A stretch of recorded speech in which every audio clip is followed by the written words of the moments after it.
मोहम्मद ज़काउल्लाह पाक पतन से। जी भाई, क्या सवाल है?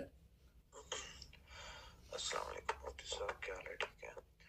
परसों सवाल है कि ये स्लीवलेस के जो शर्ट या बनियान होती है उसमें नमाज हो जाती है अगर पड़ी जाए घर के अंदर है, जैसे तो टाइम गुजरा तो आँख सो गए हैं, अचानक आँख खुली है स्पेशली फजर के टाइम, तो पास में शर्ट अवेलेबल नहीं है, तो उसमें बनियान या शर्ट या स्लीवलेस स्वेटर के अंदर जो नमाज अगर पड़ी जाए तो वो हो जाएगी या नहीं?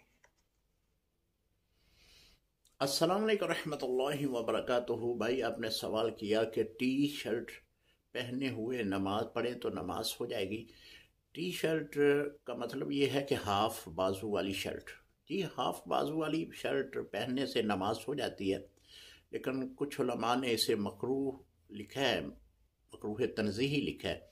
अगर आपके पास फुल बाजू वाली शर्ट है तो वही पहने, उससे नमाज पढ़ा करें। अगर कोई इस तरह हालत मजबूरी बनती है तो बहरहाल नमाज इसमें हो जाएगी। बाकी शर्ट के ऊपर बास दफ़ा किसी जानवर की तस्वीर बनी होती है। जी, अगर किसी जानवर की तस्वीर है फ्रंट पे या दाईं तरफ बाईं तरफ, तो फिर तो उस शर्ट के साथ नमाज नहीं होगी।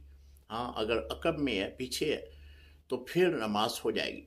लेकिन यह भी याद रखना कि जो पीछे आपके नमाज पढ़ेगा ना, उसकी नमाज नहीं होगी।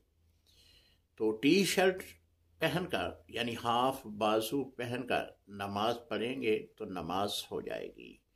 अल्लाहु आलम बिस्सवाब। अस्सलामु अलैकुम रहमतुल्लाहि।